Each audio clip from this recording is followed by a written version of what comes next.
फिर Nifty hero zero trade कल कहाँ करना है वो हम समझ लेते हैं, और इंट्राडे में कौन से लेवल पे जैकपॉट मिलेगा वो भी हम समझ लेते हैं।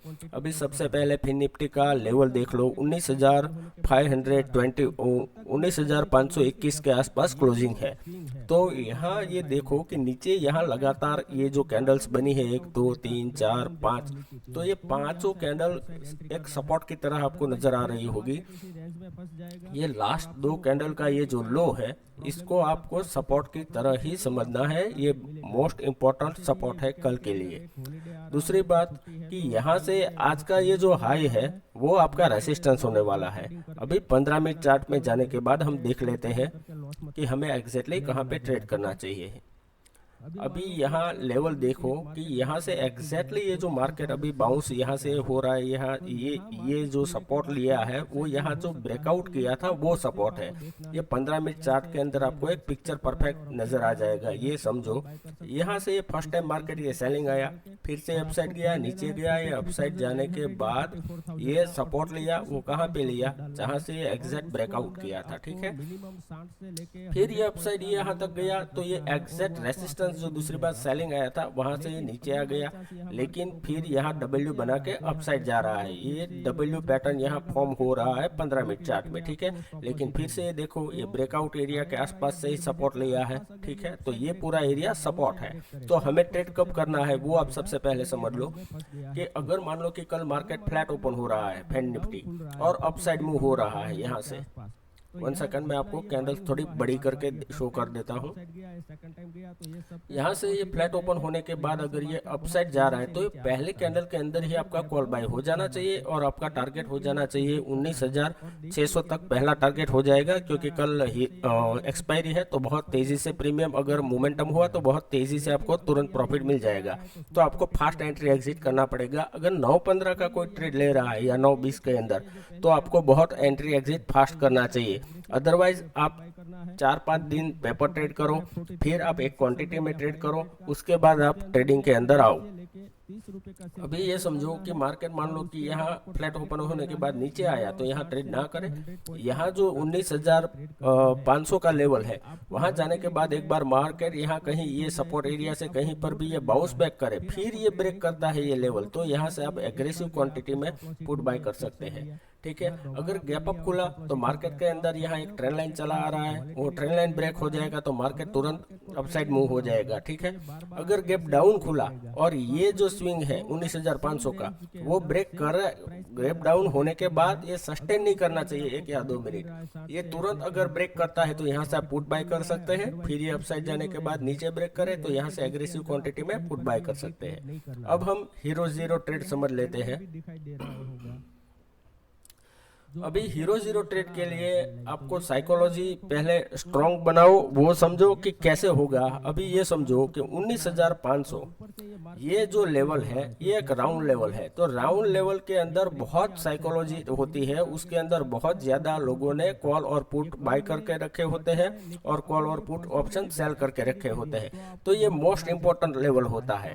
तो अभी जब तक 19,500 का लेवल ब्रेक नहीं करता नीचे के साइड, आपको हैवी क्वांटिटी में पुट कभी भी बाय नहीं करना है। टुमारो सस्टेन होना चाहिए। अगर मान लो कि 19,500 के नीचे कैंडल बनाया तुरंत ये रिवर्स हो गया तो यहाँ आपके एसएल हिट हो जाएंगे और आपने एग्रेसिव क्वांटिटी में बाय कर लिया तो बहुत बड़ा लॉस कर लोगे। लेकिन वो समझो कि यहाँ नीचे आने के बाद अपसाइड जाने के बाद ये ब्रेक करे तो ये कंफर्मेशन वाला ट्रेड होता है, तब जाके आप एग्रेसिव क्वांटिटी में कॉल या पुट बाय कर सकते हो। अभी ये समझो कि मार्केट अगर मान लो कि कल 12:30 से 1:30 बजे के बीच में 19,550 से लेके 19,500 के बीच में ये लेवल में अगर मूव कर रहा हो और 12:30 के बाद अगर ये अपसाइड यहाँ से ब्रेक करे तो यहाँ से आपको कोई भी 20 रुपए 15 या 20 रुपए का सिर्फ कोई भी कॉल बाय करना है फिर निफ्टी का, और उसका टारगेट आपको मिनिमम रखना है 60 से लेके 80 रुपए तक आपको मिनिमम टारगेट रखना है। अगर आप सेफ ट्रेडर हो और आपने 2-3 क्वांटिटी बाय किया है तो आपको क्या करना है, 20 में बाय किया, पहला टारगेट आप 45 तक रखें और दूसरी क्वांटिटी का टारगेट आप रखें 55, और तीसरा जो क्वांटिटी है उसको आप ऐसे ही रेस्ट में छोड़ दें, सिर्फ इसका एसएल आप 20 का कर दे, यानी कि कॉस्ट टू कॉस्ट। तो ये दोनों के अंदर आपका प्रॉफिट बुक हो गया है, और तीसरे जो लॉट है क्वांटिटी, उसके अंदर आपको कुछ जाएगा नहीं। अगर एटलीस्ट ये मार्केट रिवर्स हो गया तो 20 का 20 आपको वापस मिल जाएगा। लेकिन बाई चांस अगर मान लो कि मार्केट कल बहुत बड़ा ट्रेंडिंग हो गया तो ये 100-150 तक चला जाएगा, तो आपको आराम से बहुत बड़ा प्रॉफिट मिलेगा। जितना ये दोनों में मिला है उतना ये एक थर्ड क्वांटिटी में मिल जाएगा। तो आपको मिनिमम इन्वेस्टमेंट में बहुत बड़ा जैकपॉट मिल सकता है। अभी आपको एक्सपायरी के अंदर जो स्ट्रेटेजी है वो समझे बिना आप ट्रेड करोगे तो बड़ा प्रॉफिट कभी नहीं ले जा सकते, क्योंकि मोस्ट ऑफ एक्सपायरी आपके ऑप्शन जीरो हो जाता है। कहीं एक्सपायरी के अंदर जैकपॉट होता है, तो आपको मनी मैनेजमेंट करके ही ट्रेड करना चाहिए। अगर मान लो कि मार्केट 1:30 बजे या 12:30 के आसपास ये जो लेवल है, ये पहले आप भूलना मत कल के दिन के 19,550 से लेके 19,500 इसके बीच में तो आपको हो सके तब तक ट्रेड कोई करना ही नहीं है। अगर 12:30 से 1:30 बजे के बीच में ये जो स्विंग है ये आप मार्क करके रखो 19,480 के आसपास, ठीक है। यहाँ ये जब ये टाइम स्पेंड करता है और इसके बाद ये ब्रेक करता है नीचे की साइड, तो यहाँ से आपको फिन निफ्टी का कोई भी 20 रुपए का पुट बाय करना है, और उसका टारगेट आप रख सकते हो 60 और 80।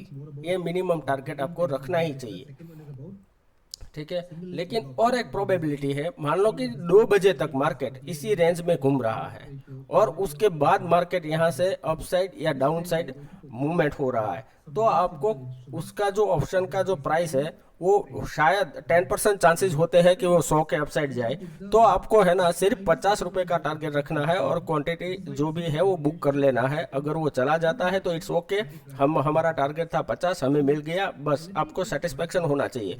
अदरवाइज आप कोई भी कॉल या ऑप्शन आपने 20 रुपए में बाय किया, अगर वो 200 हो गया तो आप ये सोच रहे हो कि इसको मैं एग्जैक्ट 20 पे बाय करूं और एग्जैक्ट 200 पे निकालूं, आप कभी भी ट्रेडिंग में पैसा नहीं बना पाओगे। हर बार आपका पैसा लॉस ही होगा, क्योंकि एक बार 20 का 200 हो गया, दूसरी बार वो 20 वाला 100 से 0 हो जाएगा, फिर आपको रिग्रेट फील होगा। दूसरी बार आप 20 का लोगे, 100 में निकालोगे, लेकिन उस टाइम वो 200 हो गया, तो फिर से आपके साइकोलॉजी इफेक्ट होगी। तो आपके लिए ये मोस्ट इम्पोर्टेंट चीज़ है कि सबसे पहले ट्रेडिंग के अंदर आप सब एनालिसिस करके आओ, अपनी क्वांटिटी साइज, अपना स्टॉप लॉस, सब चीज़ें आपके पास पहले से प्रिपेयर होना चाहिए। अगर फिर भी आपको कोई हेल्प चाहिए तो आप मुझे टेलीग्राम चैनल का लिंक दिया हुआ है, आप ज्वाइन कर सकते हैं, व्हाट्सएप में भी मैसेज कर सकते हैं। I will explain you if you have any query, okay. तो वीडियो अच्छा लगा है तो प्लीज़ लाइक कर दीजिए, शेयर कीजिए, कमेंट कीजिए। Thank you very much.